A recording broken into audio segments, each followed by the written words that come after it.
ribut dulu di media, beras semua ribut, ya, termasuk cerita tadi itu. Prof mengatakan kembalikan ihram, sehingga orang ini pada mengembalikan.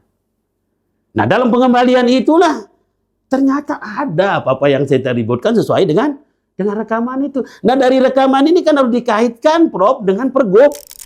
Sebenarnya semua ini berawal dari Iju datang berkeluh kesah ke saya, minta bagian.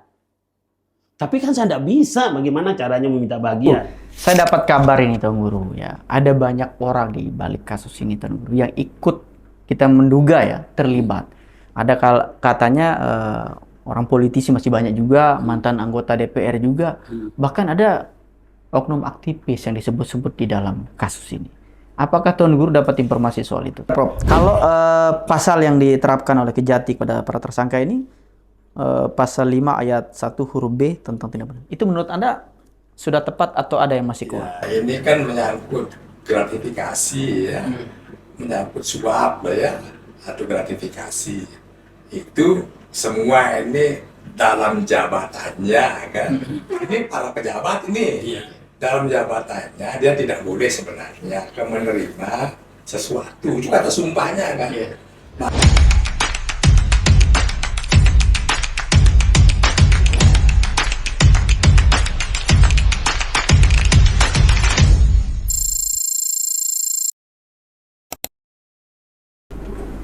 Oke, Assalamualaikum warahmatullahi wabarakatuh. Kembali lagi bersama saya Diki Wahid dalam wawancara eksklusif ya. Setiap episode kami akan selalu menghadirkan informasi-informasi penting dan menarik untuk Anda semua. Di episode kali ini saya menghadirkan dua narasumber yang luar biasa ya. Kita akan membahas persoalan yang lagi rame dibicarakannya. Tapi sebelumnya saya mengucapkan turut berduka cita ya kepada saudara-saudara kita yang ada di Sumatera Barat ya, yang dapat musibah, kemudian Aceh juga, kita turut berduka cita atas musibah. Semoga mereka dilapangkan dada dan segera pemerintah bantu untuk mereka lebih baik lagi dalam waktu dekat ini. Demikian. Oke, di hadapan kita saya mengulangi ya, ada dua narasumber yang luar biasa. Di sebelah kanan saya ada pelapor kasus uang suluman DPR Provinsi Nusa Tenggara Barat, ada Tuan Guru Najamuddin Mustafa. Assalamualaikum Tuan Guru. Waalaikumsalam warahmatullahi. Ini kedua Tuan Guru ya. Iya. Orang bertanya-tanya ini apa lagi yang mau dibahas gitu. Oke, di sebelah kiri saya ada Prof Asikin, akademisi dari Universitas Mataram Unram. Assalamualaikum Prof. Terima kasih ya. Oke, Prof, kemarin saya dengar kabar pulang umroh, Prof. Alhamdulillah. Aman umroh, Prof. Oke, terima kasih.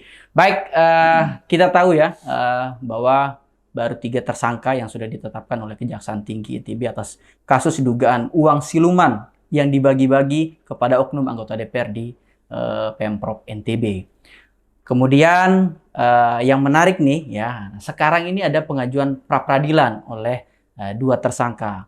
Pertama, Bang Iju ya, dia tersangka dari politisi Partai Demokrat, kemudian Hamdan Kasim, politisi dari Partai Golkar. Mereka mengajukan PP, itu update terbaru kasus ini. Oke, sebelum ke sana kita bahas soal PP, saya tertarik untuk berbicara dulu dengan narasumber kita sekaligus pelapor kasus ini, yaitu Tuan Guru Najam. Tuan Guru Najam, oke. Yang menarik ini Tuan Guru, saya pengen dapat dulu tanggapan Tuan Guru setelah adanya 3 tersangka yang ditetapkan oleh Kejaksaan. Apa tanggapan Tuan Guru dulu? Kanda saya yang tak henti-hentinya membimbing saya dalam kasus ini, Prof. Zainul Asikin, yang saya hormati, Dinda Diki, ya ini yang kedua kali beliau ini mempodcast saya ya, pada hari di Peraya waktu itu, sekarang di tempatnya beliau ini. Jadi kalau kita berbicara tentang dana siluman ini adalah sebenarnya sudah tidak siluman hari ini kan. Sudah menjadi terang benderang barang ini. Dulu asalnya ini dikatakan siluman itu karena belum terang ya. Nah, tapi kita sudah bersama-sama dengan Prof. Ikin, dengan kawan-kawan lain, menterang benderangkan barang ini kan. Nah, bermula seperti dulu, seperti cerita saya sama Dinda Diki adalah, tidak ada terjadi perkara ini kalau tidak ada sebab. Sebabnya itu adalah regulasi atau kebijakan gubernur dalam menggeser pokir 38 anggota DPR yang jumlahnya 76 miliar. Itu sumbu apinya. Ya dengan segala dinamika, fenomena yang terjadi pada waktu itu kan, sehingga sampai akhirnya seperti ini, saya sebagai pelapor ini tidak pernah menyerah, Dinda Diki kan. Walaupun orang menghina, menghujat saya tidak menyerah. Apalagi pada pertengahan itu saya ketemu kanda saya, Prof. Asikin, yang memberikan motivasi kepada saya. Termasuk PDIP di dalam kepartian, fraksi PDIP, dan termasuk ketua DPD 1-nya, Bung Rahmat, memberikan motivasi juga kepada saya. Jadi dua orang ini tidak akan saya lupa ini, dari akademisi dan dari partai politik mengebek saya, sehingga terhadap kasus ini. Nah, kan semua kita sudah tahu dinamika ini. Nah, jadi ketika hari ini ada tersangka 3 orang, ini adalah buah daripada regulasi ini yang harus dicatat oleh banyak orang kan. Buah daripada kewenangan atau kebijakan Pemprov NTB dalam membuat regulasi yang salah terhadap pergeseran pokir. Nah, lalu beberapa bulan kemudian setelah terjadi pergeseran itu, saya terus mengejar, mencari tahu tentang ini kan. Nah, di pertengahan itulah kita temukan bahwa ada pengembalian setelah saya obrak-abrik menggunakan rekaman yang pernah saya dengar, nyata rekaman itu. Yang punya rekaman itu adalah DPRD dari praksi PDIP itu. Anda dapat sumber video obrolan itu dari itu, di situ clear sekali itu dia nyatakan, ya kan, ada ibu yang meminta pokir itu dalam bentuk program. Tetapi kepala BPKD bilang tidak bisa ibu dapatkan ini karena ini sudah keputusan atasan. Sudah keputusan pimpinan. Maka sebaiknya ibu ketemu HK, ketemu Iju saja sudah, saya teleponkan sekarang, lebih baik minta uang. Itu kan jelas itu. Lalu ada rekaman-rekaman berikutnya yang namanya W, yang namanya yang termasuk tersangka ini disebut juga di situ, di dalam rekaman-rekaman itu. Nah, saya ingat itu hari Sabtu, Prof, saya mendengar rekaman itu, Senin mulai ribut saya. Ribut dulu di media, semua ribut, ya, termasuk cerita tadi itu. Prof mengatakan kembalikan, sehingga orang ini pada mengembalikan. Nah, dalam pengembalian itulah ternyata ada apa-apa yang saya ributkan sesuai dengan rekaman itu. Nah, dari rekaman ini kan harus dikaitkan, Prof, dengan pergub. Jangan kaitkan dengan yang lain, supaya tidak salah. Jadi rekaman ini penegak hukum APH harus kaitkan dengan pergub yang keluar itu. Berarti ada unsur ya mensrea permufakatan jahat yang terjadi berdasarkan rekaman itu. HP-nya B ini ya dengan pergub yang diterbitkan 02 dan 06 oleh gubernur. Lalu setelah connect itu dia keluar barang ini yang dikembalikan itu berupa uang. Hari ini kan yang dikejar oleh APH adalah sumber uang. Pasti dia akan temukan oleh APH sumber uang itu. Tidak mungkin karena pembagian ada. Yang membagi ada, yang menerima ada. Dan tentu nanti pasti yang memberi ini akan menerangkan bahwa uang itu dari sini. Uang itu dari sini, uang itu dari sini segini, dari sini segini, dari sini segini. Nanti begitu ketemu orang yang memberi uang ini, yang namanya pemborong, ya. Karena ini kan pemborong yang ditirigani, Prof. Pasti dia akan mengatakan pemborong, kenapa kamu berani beli? Pasti dia mengatakan karena ada pergub. Dasar itu. Tidak mungkin seorang pemborong, kontraktor berani mengeluarkan uangnya berspekulasi tanpa ada dasar. Nah, dasar itu berdasarkan keterangan daripada rekaman itu adalah peraturan gubernur itu. Nah, maka saya sangat hakul yakin semua yang terjadi di DPRD ini adalah korban regulasi menurut saya, Rob. Korban regulasi atas keluarnya kebijakan gubernur yang mengakomodir pokir DPRD. Belum kita bicara lagi BTT, lebih dahsyat lagi nanti ini. Tapi ini kita bicara ini aja siluman ini, karena siluman ini sudah mengorbankan orang. Oke, baik, saya potong sedikit sebelum ke Prof. Tuan Guru, sejauh ini dari 3 tersangka yang sudah ditahan oleh Kejati ini, peran mereka apa sih sebenarnya? Kalau informasi yang Anda peroleh sehingga Anda percaya diri melapor kasus ini dulu, Prof. Jadi kan saya dulu mendapatkan cerita dari orang dekatnya gubernur dulu, ya. Tuan Guru katanya. Sebenarnya begini peristiwa ini katanya kan. Ini setelah kita ribut ya, tapi belum kepada tersangka, belum kepada yang lain-lain kan. Dia bilang begini orang. Jadi gubernur pernah cerita sama saya katanya. Orang ini. Apa ceritanya? Sebenarnya semua ini berawal dari Iju datang berkeluh kesah ke saya, minta bagian. Tapi kan saya tidak bisa bagaimana caranya meminta bagian. Nah ini nanti coba diklarifikasi ke Iju oleh PH-nya ini, kata saya ini benar apa tidak ini, karena cerita ini kan. Nah, tapi saya hubung-hubungkan ada unsur benarnya. Akhirnya gubernur menelpon kepala BPKAD. Nah setelah bertemu di ruangan gubernur BPKAD, Iju dan ini 3 orang ini, di sanalah merumuskan tentang bagaimana mendapatkan, bagaimana cara melakukan pergeseran sehingga DPRD yang 38 ini dapat bagian. Nah maka di situ menurut orang yang tidak pada saya ini sepakat dia menggeser pokir DPRD lama yang 38 dikasih kepada 38. Dengan jumlah 76 yang diambil, 76 yang diberikan pada yang baru. Nah ini makanya ini linear sekali juga ini kan. Nah unsur kebenaran cerita orang ini, Prof, menurut saya itu 90% ini. Karena faktanya yang digeser 38, yang diberi 38, angka 76 yang diambil, 76 yang diberi. Nah berarti benar ceritanya anak ini kalau menurut saya. Nah setelah jadi dia itu merumuskan 3 orang, menurut dia asalnya 3 orang ini, Iju, Nur Salim, sama gubernur, di ruangannya gubernur. Nah barulah itu disebar kepada, dikonstruksi oleh yang lain-lain.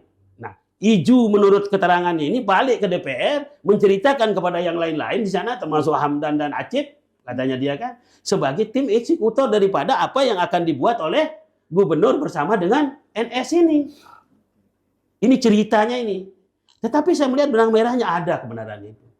Kalau saya melihat fakta yang sekarang. Nah akhirnya apa yang terjadi?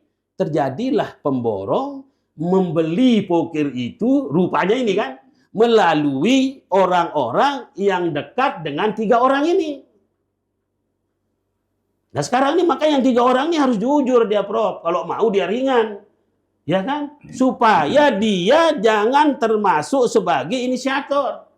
Supaya penasehat hukumnya bisa mengatakan bahwa tanpa pergub tidak ada bagi-bagi uang. Ini yang harus dipaktakan oleh penasehat hukum yang 3 ini. Saya ingin mengatakan, memberikan petunjuk bahwa hanya dengan lahirnya pergub inilah dia bisa terjadi bagi uang ini.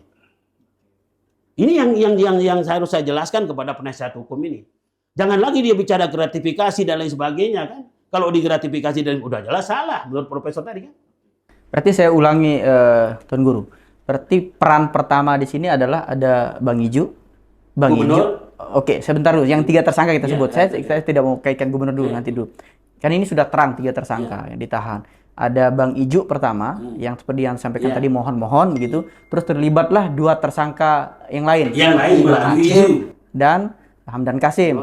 Berarti yang awal masuk ini adalah si Iju. Menurut keterangan orang yang kasih tahu saya ini. Siapa orang yang dimaksud? Nggak usah saya sebut di sini. Kan? Dia orang pemerintah? Oh iya, mantan anggota DPR. Oh mantan, oke. Baik, saya geser ke Prof Asikin. Baik, Prof. Ini kita tahu, Prof, bahwa kasus ini baru-baru saja mereka daftarnya melalui PH-nya untuk melakukan pra-peradilan, memastikan keabsahan dari penetapan mereka sebagai tersangka. Tanggapan Prof soal ini yang 2 tersangka ini, Prof. Langkah hukum mereka, Prof, apa menurut Prof? Ya sebenarnya sah-sah saja ya seorang yang tersangka yang sudah ditahan melakukan pra-peradilan. Yes. Cuman agak berat ya. Karena pra-peradilan itu kan melakukan gugatan terhadap kekeliruan terhadap status tersangkanya, keliru dalam menetapkan status tersangka, keliru dalam melakukan penahanan. Jadi kalau sudah secara prosedural ya, APH itu melakukan tindakan sesuai dengan prosedur-prosedur yang berlaku, ya apanya kita mau pra-peradilan? Misalnya ketika dipanggil tidak pakai surat, nah itu yang kita pra-peradilan kan, cuma ditahan gitu kan. Tapi kan saya melihat semua langkah APH itu kok sangat berhati-hati. Panggilan ke-1, panggilan ke-2, panggilan ke-3, itu kan misalnya proseduralnya nggak ada yang dia lompati.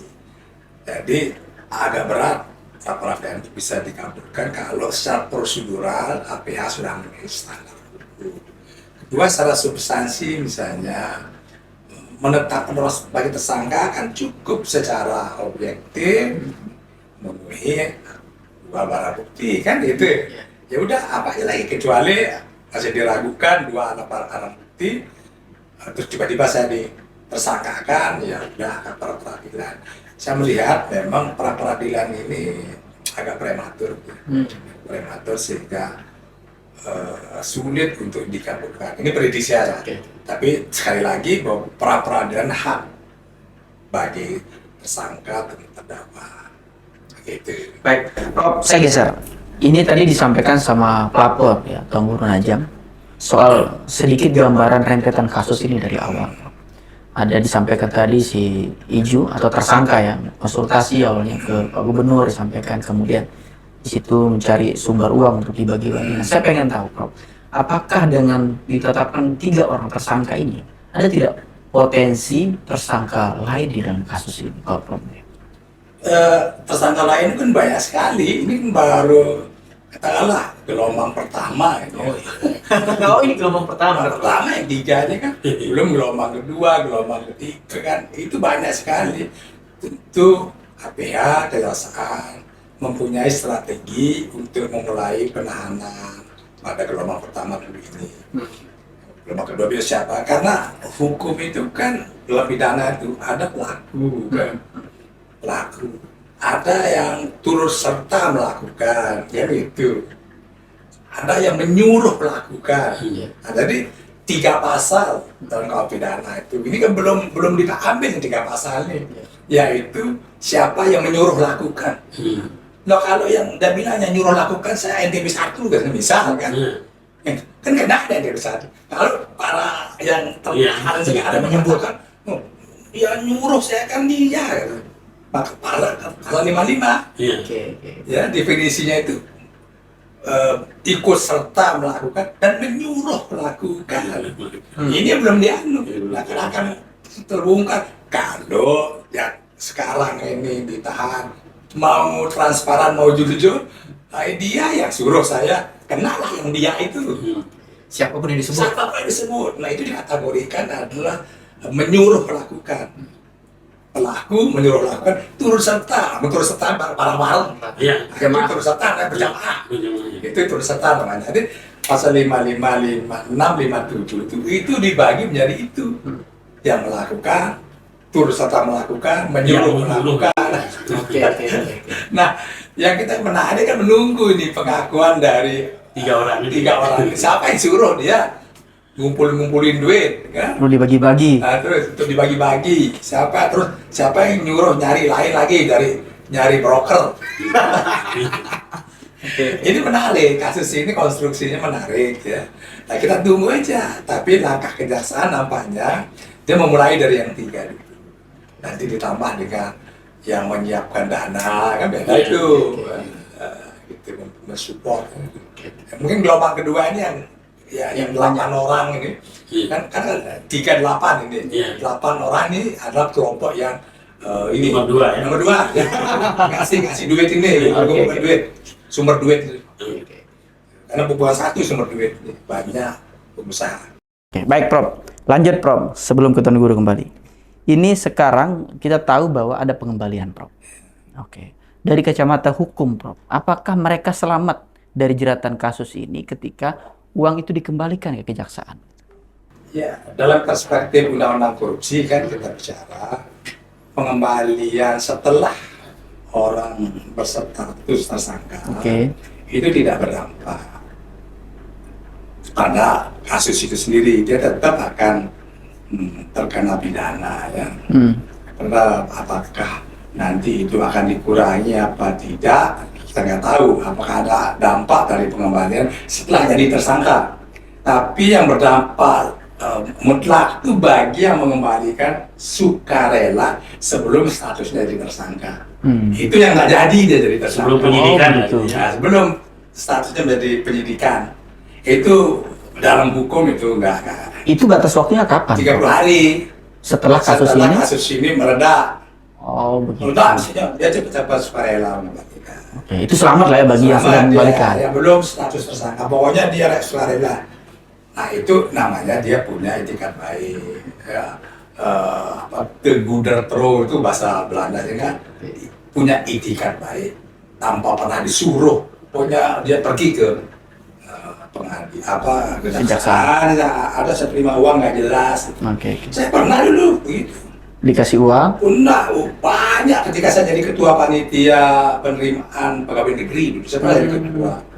Itu di siapa yang naruh uang berkardus-kardus di meja depan tamu saya, itu nggak saya tahu. Saya pergi kembalikan, Pak ini uang nggak tahu berapa isinya ini. Saya kembalikan, selesai. Kalau saya terima terus nggak terima, nggak dia lulus yang itu. Saya kan masih yakin terima uang sekian kardus. Ini saya titip nggak lulus. Anak saya nggak lulus. Wah, kena saya. Tapi karena saya begitu tahu di meja uang tamu shop perdus-dus uang itu, saya tebak apa satu. Kapolres sini bisa bantu Anda. Kenapa? Ada uang bertumpuk-tumpuk di meja saya ini. Silakan ambil. Aman ada sekarang. Oke, baik Prof. Ini kan ada yang mengembalikan dan tidak berarti Prof ya. Ada yang mungkin lewat dari batas waktu yang 30 hari maksud Prof tadi. Ini bagaimana dengan nasib mereka yang mengembalikan lewat dari batas itu? Iya, itu kan makanya dia terus jadi tersangka ya. Kan dia jadi ditahan kan? Oh, Kemungkinan ya. Ini yang tidak mengembalikan tepat waktu. Kemungkinan. Atau kemungkinan dia tidak kembalikan sama sekali. Sekarang kita nggak tahu fakta yang terungkap di APH. Apakah ini termasuk yang mengembalikan? Kan? Setelah lewat waktu dia kembalikan, atau sama sekali tidak kembalikan, kita tidak tahu. Tapi intinya kalau sudah mengembalikan lewat waktu, itu secara hukum pengembalian itu tidak punya dampak hukum. Kalau paling dia diperingan, diperingan hukumannya. Tapi bagi yang sudah mengembalikan, nggak diproses. Nggak diproses. Kalau misalnya nih, Prof. Kan 12B, pasal 12B Undang-Undang KPK. Korupsi. Oke, saya potong. Kalau misalnya yang dikembalikan setengah, setelah ribut ada tersangka baru sisanya dikembalikan, itu kena nggak, Prof? Itu yang dihitung niat sebelumnya itu. Oh, tetap. Pengembalian sukarelanya, dia kembalikan. Ternyata mungkin udah kesangkur uang semuanya. Dia belanja sama istrinya, kumpulkan lagi, kembalikan nyusulnya setelah perkiraan saya secara hukum itu dia masuk kategori sudah mengembalikan sukarela. Oke.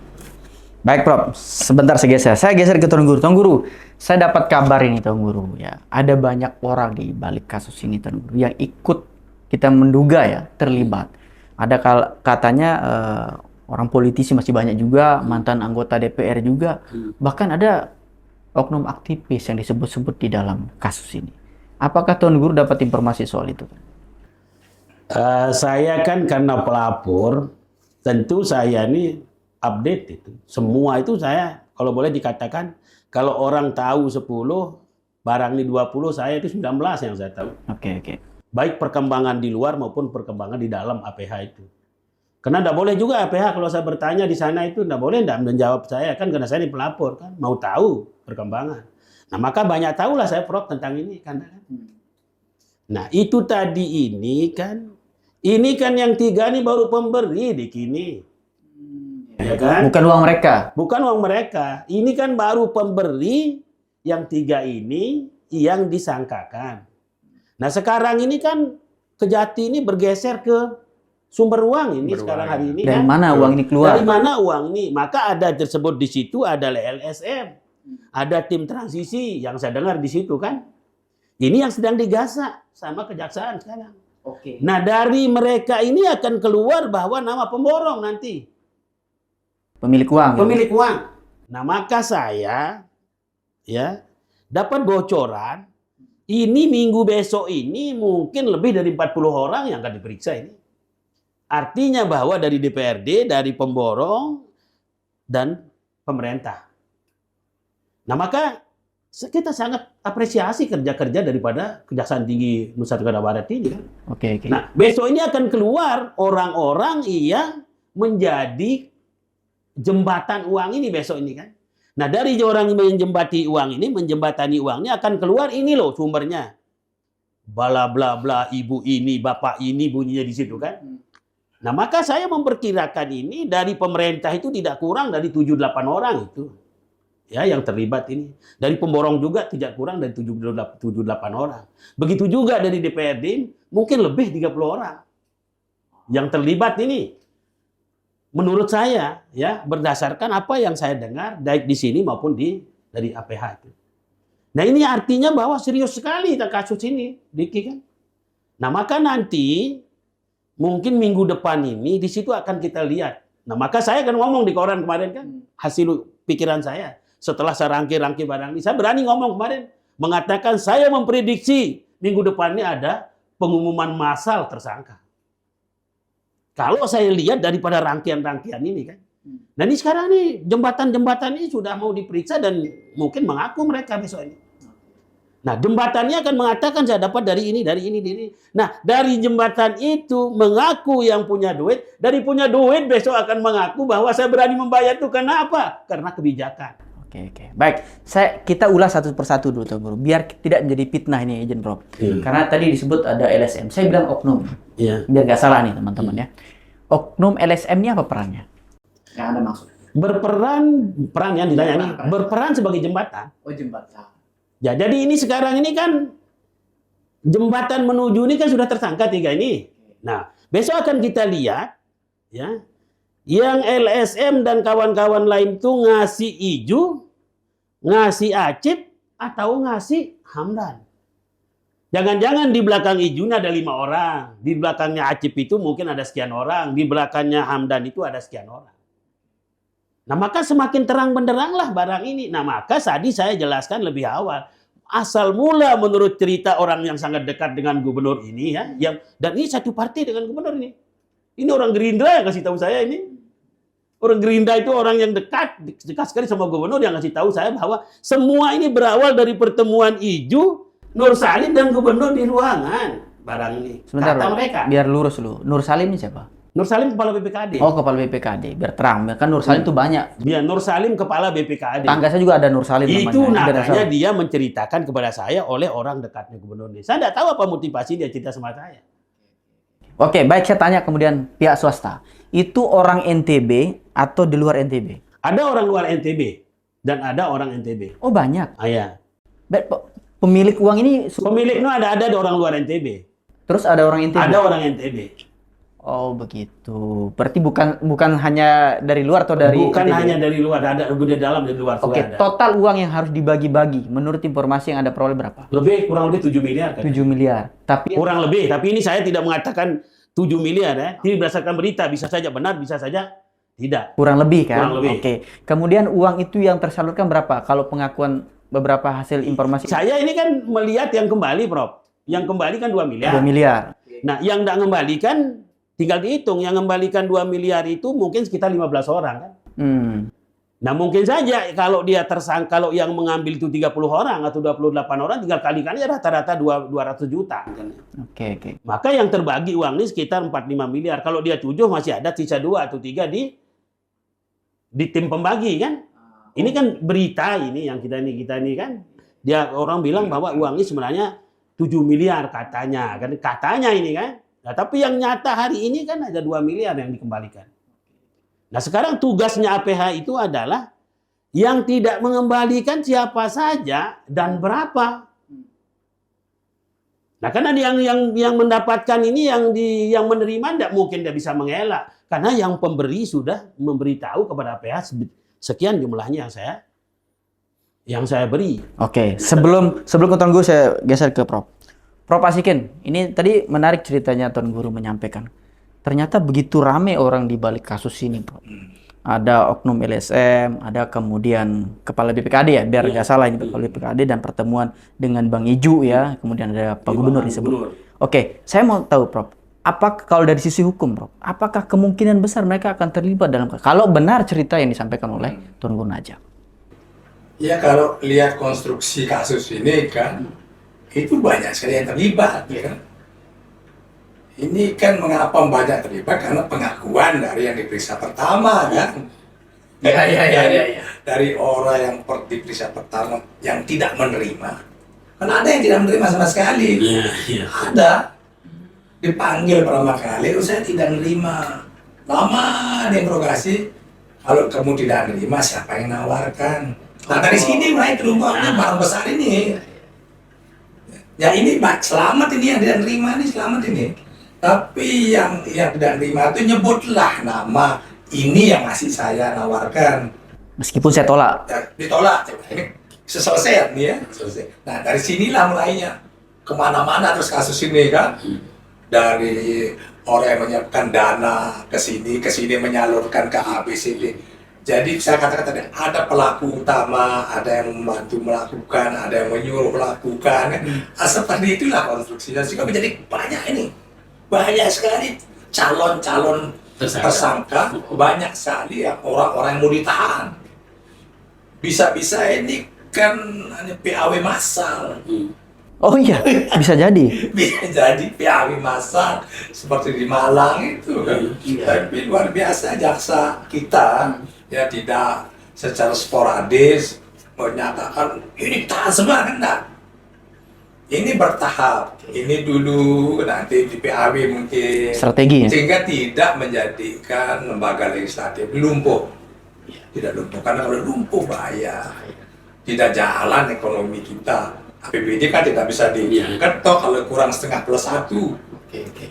Oke, Prof, menarik sebentar, Prof. Kalau pasal yang diterapkan oleh Kejati kepada para tersangka ini, pasal 5 ayat 1 huruf B tentang tindak pidana. Itu menurut Anda sudah tepat atau ada yang masih kurang? Ya, ini kan menyangkut gratifikasi ya, menyangkut suap ya, atau gratifikasi. Itu semua ini dalam jabatannya kan. Ini para pejabat ini. Dalam jabatannya dia tidak boleh sebenarnya menerima sesuatu, juga kata sumpahnya kan. Maka barang siapa dalam jabatan menerima sesuatu, ini kena pasal itu.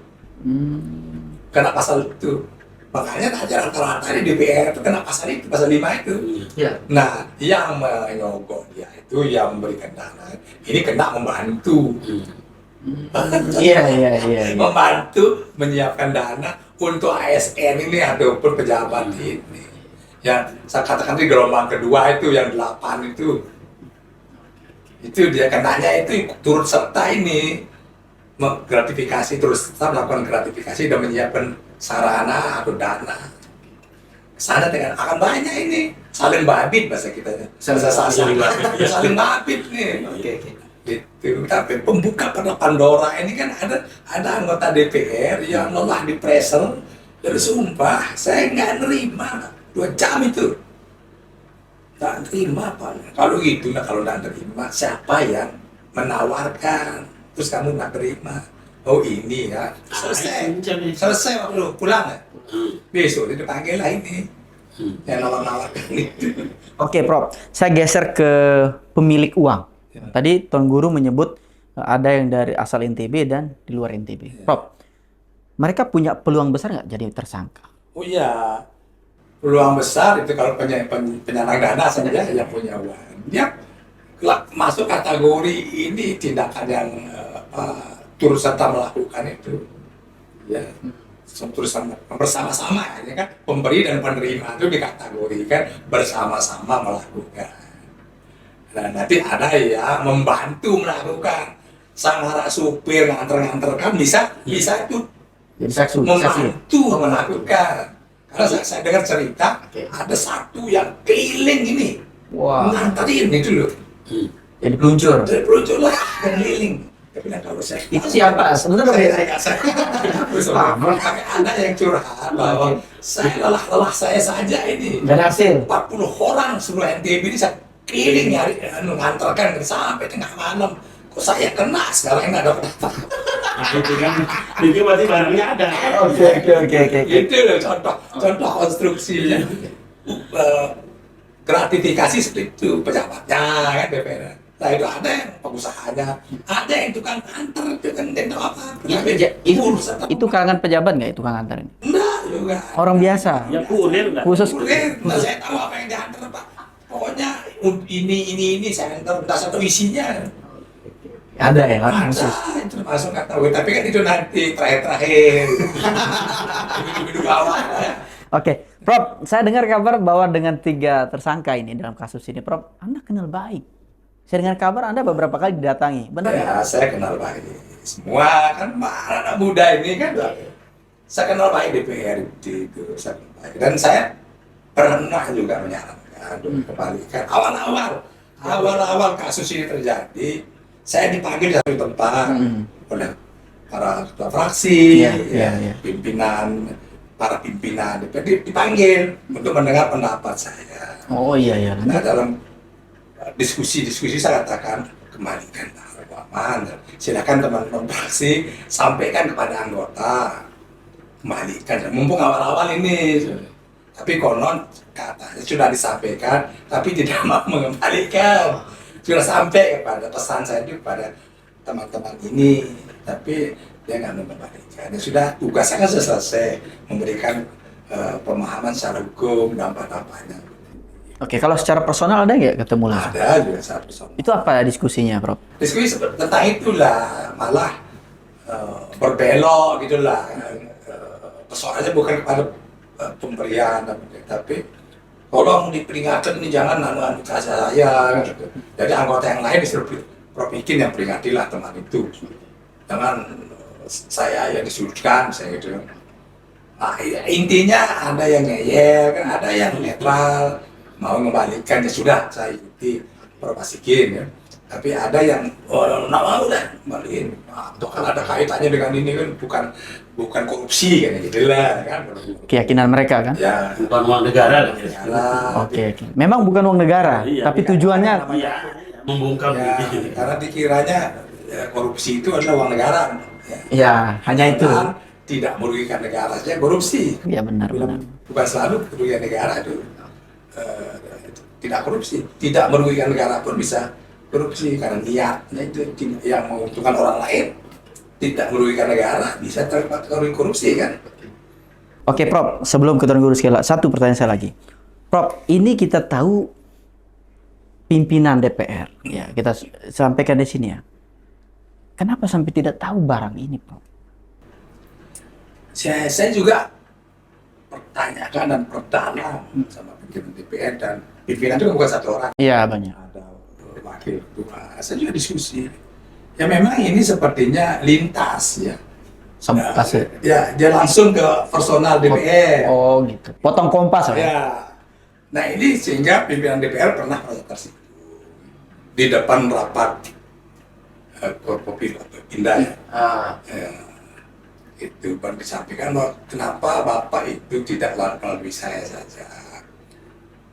Dulu gubernur yang dulu kalau ada policy, kalau ada kebijakan itu lewat kami pimpinan, yang kami nanti bicara sama anggota. Kenapa langsung ke personal anggota? Itu dibahas di sana. Curhat ini dilaksanakan dalam rapat pimpinan. Itu pernah. Dan semua akhirnya pimpinan tahu bahwa oh ternyata tanpa melalui pimpinan bisa langsung gitu loh. Itu yang disampaikan kepada saya. Itu yang pernah saya sampaikan, Prof. Saya protes, kenapa hal seperti ini tidak melalui kami.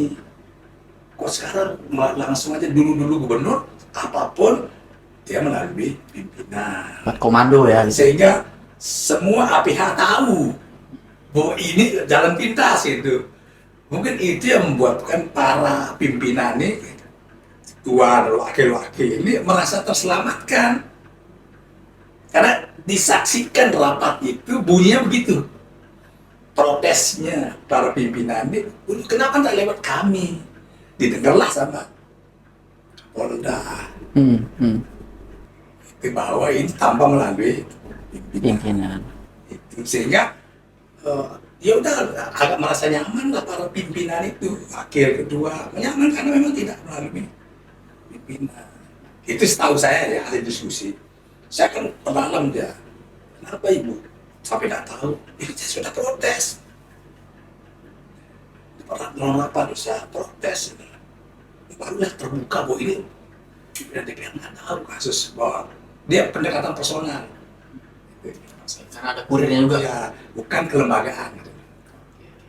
Baik, Tuan Guru. Nah, ini Tuan Guru menarik. Tuan Guru, seingat Tuan Guru atau informasi yang Tuan Guru peroleh, ini masing-masing oknum anggota DPR dapat berapa sebenarnya dalam pembagian ini, Tuan?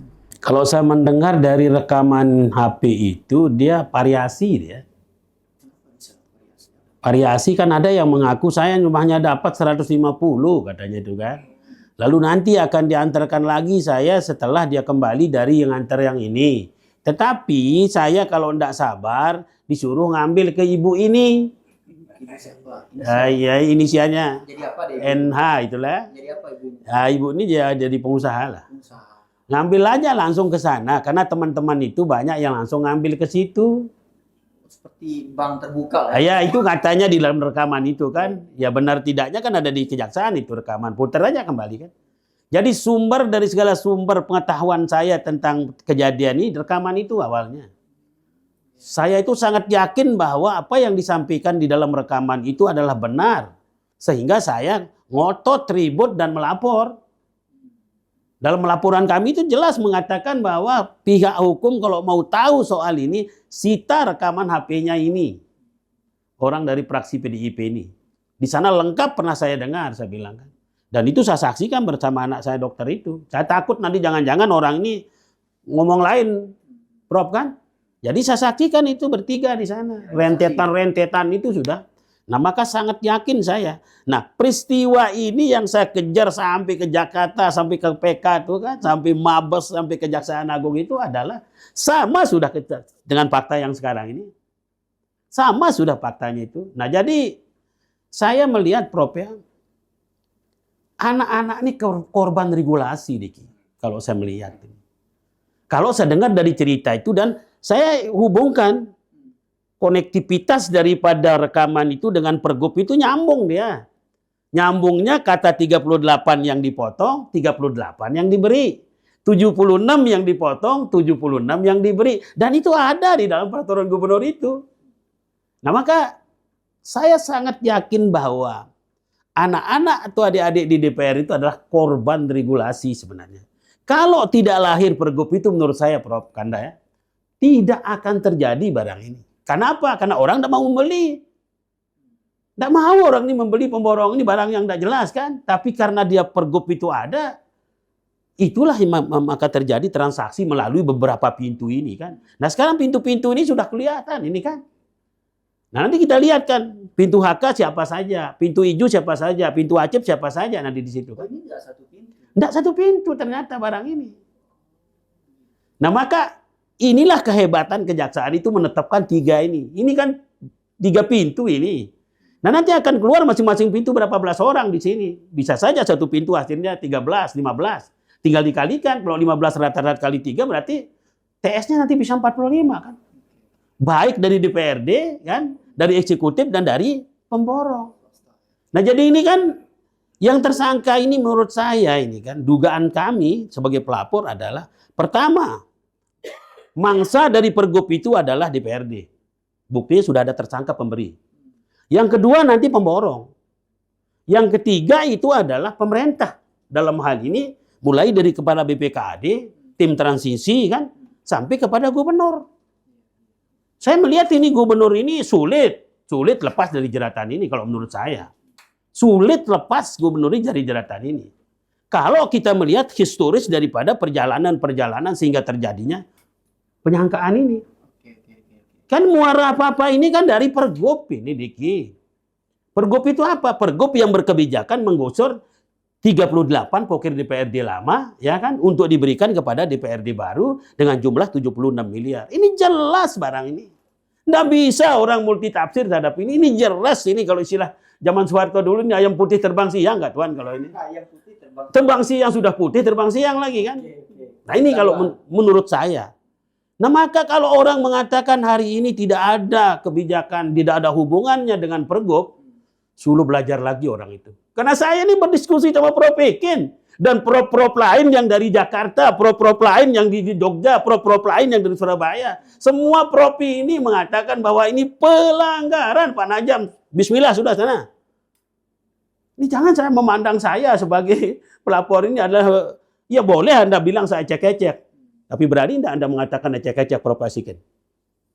Boleh dikatakan kita ecek-ecek, tapi berani tidak teman-teman saya diskusi di Jakarta dikatakan ecek-ecek profesor-profesor itu? Nah maka saya ini ada teman-teman yang mengatakan bahwa segera kita akan undang Pak Najam ini ke Jakarta untuk berbicara soal ini. Karena ini pilot project korupsi model baru ini. Ini model korupsi model baru ini dengan cara jebakan sehingga menggeret banyak orang. Ini model baru menurut kita nih, Prof. Menurut Prof. Kita bersepakat model baru. Tuan Guru menarik ini. Tuan Guru juga perlu menjelaskan kepada masyarakat luas ya. Kenapa ada pihak swasta atau pemborong yang Tuan Guru maksud tadi tiba-tiba muncul di balik kasus ini? Apa sih yang sebenarnya dijanjikan oleh orang di dalam pemerintahan bahkan di DPR kepada pihak pemborong sehingga pihak pemborong mau mengeluarkan uang? Saya itu pernah mendengar pemborong ini kan. Dijanjikan apa? Tapi ini dari isu-isu kan. Tapi nanti ya akan benar apa enggak kan kenyataannya nanti ketika sudah tersangka ya. Jadi tadinya 76 miliar enggak laku, Bos. Dia bilang kan, yo kenapa dia enggak laku? Ya kan bagaimana kita bisa memberi 76 miliar enggak jelas, DPA enggak jelas apa-apanya kan? Nah, maka kalau dia mau laku di sinian ini katanya harus jelas dong dasar hukumnya. Nah, oleh sebab itu lahirlah dasar hukum ini namanya peraturan gubernur. Kan peraturan gubernur itu Prof, enggak mungkin enggak ada DPA di situ, enggak mungkin enggak ada nomenklatur di situ. Nah, ketika nomenklatur itu ada dalam sebuah peraturan yang ditandakan oleh gubernur sebagai penjamin bahwa ini barang ini ada, Diki aja mau, kalau pemborong saja mau beli itu. Karena jelas sudah dilindungi oleh peraturan gubernur 02 dan 06 itu kan. Ya, pastilah saya mau membeli. Nah, tetapi sebelum ada pergub, berani tidak mereka membeli? Tidak ada. Jelas kan? Jelas. Nah, maka oleh sebab itu, begitu pergub lahir, ludes barang ini. Coba ditawarkan ke saya beli juga itu. Karena saya berkeyakinan bahwa ini barang ada ditandatangani oleh kepala daerah yang sebagai user budget utama di dalam perannya di dalam NTB ini kan. Oke, Tuan Guru berarti ini jelas pokir. Pokir jelas Yang ini. dikejar sama Jelas pokir dia.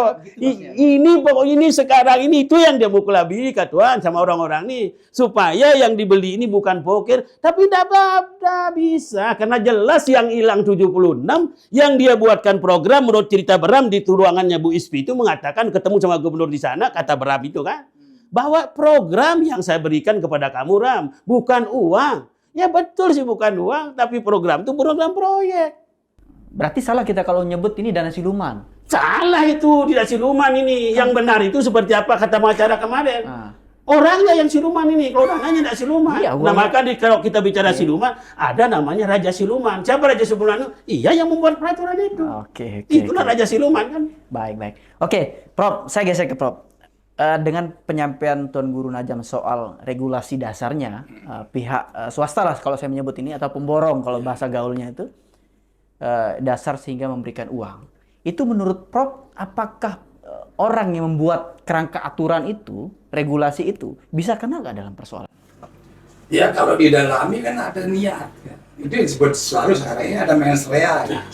Dibuatnya perbu atau apa saja. Kalau ada niatnya jahat, ya untuk menggeser, untuk menghadirkan dana segala macam.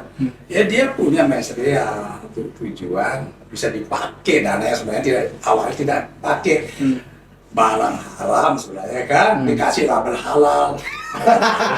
Jadi dari halal ya ada labelnya. Dia membrand. Oh, begitu. Kalau tidak ada brand, tidak berani orang kan. Dijadikan halal. Ada brand halalnya kan tidak mau saya beli.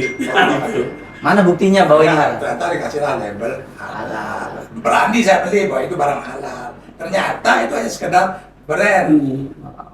Padahal itu jebakan Batman kan. Maka mens rea sudah ada. Nah, saya selalu katakan kalau mau ditelusuri, ya pembuatnya ini karena apa tujuannya membuat itu? Kan itu nggak ada apa tujuannya. Lalu walaupun dia ternyata belum dipakai, gitu kan misalnya orang mengatakan belum dipakai kan, tapi niatnya kan terhentinya niat itu bukan karena ikhlas, terpaksa dia benar jadi misalnya. Nah, seperti contohnya Pak Tuan Guru dulu. Sapi itu sudah diambil dari kandang. Maka itu sudah diambil dari kandang. Itu sudah fakta dia pencurian. Walaupun di jalan dia ketemu polisi, tetap kategorinya mencuri. Walaupun barang itu sampai rumah pencuri. Oh iya. Nah itu contohnya. Niat itu sudah ada. Berarti kalau niatnya ada ke sana arahnya. Karena niat tidak berhenti bukan karena maunya tidak berhenti. Tapi karena ada heboh ini jadi berhenti niat itu. Dia diberhentikan lah kira-kira. Kalau niat dan teledor tuh sama nggak, Prof? Ya, beda. Beda kan? Oke. Kalau misalnya teledor lah misalnya. Teledor itu kan nanti namanya overman. Artinya ataupun terpaksa ataupun noder itu terpaksa daya paksa. Saya bisa tidak dikenakan kalau saya berbuat itu karena ada keteledoran. Keteledoran. Ya. Kan kealpaan namanya, noder. Saya membunuh orang belum tentu saya dihukum kalau terpaksa. Iya. Dia mau rampok saya. Iya. Noder tuh, ini itu kealpaan bisa. Jadi hukum itu tidak selalu saya berbuat itu terus menjadi saya dihukum, tapi lihat dulu mengapa berhentinya niat itu. Ya. Baik, saya geser ke Tuan Guru. Satu pertanyaan menarik Tuan Guru. Ini Tuan Guru yang lagi rame sekarang ini mengarah ke Anda. Anda disebut-sebut Anda juga banyak dosa, Anda juga banyak salah. Anda pernah jadi DPR dan Anda juga bisa saja diganggu program-program yang pernah ada. Apa tanggapan Anda soal itu? Ini sangat banyak, tetapi tidak etis kalau saya ceritakan di sini kan. Tapi hanya sebagian saja. Memang itu yang menyebabkan orang tidak berani mengungkap kasus. Karena tekanan-tekanan yang seperti Anda bilang tadi. Tapi saya berusaha bahwa dalam bahasa agama itu saya kokoh. Amanu ajma'un itu, keimanan itu saya betul-betul ini gitu. Saya serahkan kepada Allah semua ini, ya kan? Jadi saya harus mengungkap kasus ini. Karena kami dizolimi, bukan kami yang menzolimi. Kami diganggu, bukan kami mengganggu. Maka tolonglah saya Allah. Nah, maka dalam pertolongan Allah saya ditemukanlah dengan beberapa profesor kan. Beberapa teman adik-adik di sini, tim-tim kecil itu kan. Untuk mengkonstruksi barang ini. Sehingga rupanya Prof ini bantuan Tuhan juga. Kita ketemu dengan Prof. Kita ketemu dengan profesor-profesor lain di luar NTB ini kan. Dan mereka mengatakan bahwa bismillah. Nah, itu yang memotivasi saya. Tapi tidak lepas dari tadi itu. Ada ancaman, ada godaan, ada macam-macam. Nah, tapi saya bilang dalam hati saya, ya boleh saja kamu bilang apa-apa, boleh saja kamu bilang saya gila, boleh saja kamu bilang saya radiosida, tapi akan saya buktikan bahwa ini benar terjadi. Apa yang dilakukan oleh Prof NTB ini adalah pelanggaran, titik. Dengan dasar-dasar seperti ini berdiskusi dengan para pihak, termasuk Prof Asikin. Jadi beliau-beliau mengatakan, sudah maju deh Tuan. Ini benar apa yang Anda katakan. Nah, maka setelah beliau mengatakan secara duniawi, saya secara urawi minta kepada Tuhan bahwa ternyata saya tidak goyah hati saya sedikit-sedikit kan. Untuk mengungkap kasus ini. Nah, akhirnya apa terjadi hari ini? Titik terang itu ada. Nah, kalau saya melihat dengan lahirnya 3 tersangka bahkan berpuluh-puluh tersangka nanti, ini adalah barang bukti yang nyata secara realitas bahwa kebijakan gubernur itu salah. Apa yang dibuat oleh Gubernur NTB itu salah dalam bentuk regulasi kebijakan mengeluarkan 2 pergub itu. Nah, maka di dalam tuntutan kami itu, Prof, mengatakan apa? Kami tidak menuntut adik-adik ini, tapi yang saya tuntut itu adalah dalam rangka menyalahgunakan kewenangan yang dilakukan oleh Gubernur NTB. Dalam arti lain itu abuse of power itu. Dia melampaui batas apa yang dia lakukan itu tidak sesuai dengan undang-undang. Nah, hari ini kan ada barang bukti. Apa barang bukti yang nyata? Terjadinya tersangka. Ini sebenarnya kalau kita cermat, mohon maaf nih, Prof, dengan adanya 3 tersangka ini sudah bisa kita katakan, ini menurut pengalaman saya kan, perkiraan saya dalam hukum yang saya sedikit sekali ilmu hukum saya ya. Dengan terjadinya 3 tersangka ini sudah menjadi bukti yang nyata bahwa ada pelanggaran di dalam pergub itu. Nyata ini, silakan aja kaji ini. Siapapun profesor, siapapun masyarakat yang mendengar kata saya ini, bahwa dengan terjadinya 3 tersangka adik-adik kita ini adalah barang bukti bahwa regulasi yang dikeluarkan oleh Gubernur NTB berupa Peraturan Gubernur 02 dan 06 itu adalah cacat hukum.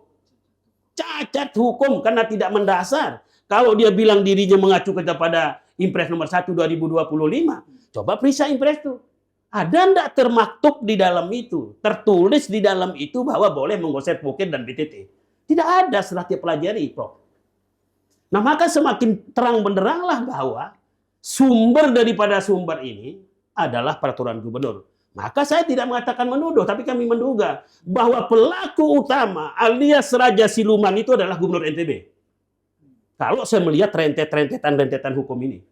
Maka pelaku utama daripada kasus ini adalah Gubernur NTB melalui Pergub nomor 02 dan 06, dan saya nobatkan dia ini sebagai bukan siluman lagi tapi Ini bukan uangnya yang suluman, ini manusia-manusia ini yang suluman, yang berseliweran tidak jelas kan. Nah akhirnya apa terjadi hari ini? Hukum saja dia kebingungan menetapkan mereka-mereka ini kan. Karena bagaimana dia kebingungannya itu? Kalau tidak hati-hati Kejaksaan Tinggi. Karena ini saling masukin barang ini, tidak jelas. Tidak jelas apa yang dikatakan di dalam pergub itu, bagaimana realisasi dari pergub itu, siapa yang mengoperatori pergub itu kan. Nah kalau tidak ada orang seperti kita ini dengan Prof ini kan, kalau ada saya dan teman-teman tim kecil yang saya buat bersama Bapak Profesor, baik di NTB maupun luar NTB, yang menguntai kasus yang merangkai kasus ini, maka betul-betul siluman dia nih Tuan. Tetapi sekarang sudah tidak siluman lagi, sudah jelas akibat daripada regulasi yang dikeluarkan gubernur. Maka tuntutan kami di KPK, tuntutan kami di Kejaksaan Tinggi, tuntutan kami di Polri, di Mabes maupun di sini di Kejagung, mengatakan bahwa melaporkan penyalahgunaan atau kewenangan yang dilakukan oleh Pemprov NTB alias gubernur dalam mengeluarkan peraturan gubernur yang 2 itu. Ini yang jadi sumber daripada sumber. Maka saya kemarin di mana-mana saya mengatakan, Prof, mohon maaf ini, kebijakan gubernur alias Pergub 02 dan 06 itu adalah kebijakan atau peraturan gubernur malapetaka. Baik, terima kasih. Satu lagi terakhir. Prof, ini terakhir Prof. Apa yang mau Anda sampaikan kepada APH? Apa yang mau Anda sampaikan, berikan pesan kepada teman-teman DPR, bahkan pemerintah NTB terkait kasus ini, Prof? Para APH, saya sangat apresiasi ya kepada Kejaksaan. 2 tahun terakhir ini Kejaksaan di Indonesia itu menunjukkan taringnya ya, bahwa dulu kita kan menganggap Kejaksaan ini lemah, mendewa-dewakan KPK. Tapi 2 tahun terakhir ini Kejaksaan ini menunjukkan jati dirinya sebagai penegak hukum yang benar-benar luar biasa di seluruh Indonesia, termasuk di NTB. Cepat menangani sesuatu yang dikategorikan tindakan korupsi. Cepat sekali. Ini yang saya apresiasi ya. Sehingga kita sekarang menaruh harapan yang begitu tinggi kepada Kejaksaan. Kalau dulu kita menaruh harapan kepada KPK. Sekarang enggak, kebalik dia. Nah itu harapan supaya tetap ini Kejaksaan di NTB ini bekerja secara progresif. Nah sekarang sangat progresif sekarang. Tapi yang kita minta terus transparan kan, mengungkap kasus ini cepat, transparan, diungkap saja nama-namanya sudah ya, nama-namanya supaya tidak menimbulkan saling fitnah. Di luar ini kan, menghindari fitnah, dan jaksa ternyata sangat profesional dan progresif. Itu pertama. Nah untuk teman-teman di legislatif sekali lagi, tentunya saya hanya berpesan Anda ini kan orang pilihan, kan manusia-manusia pilihan.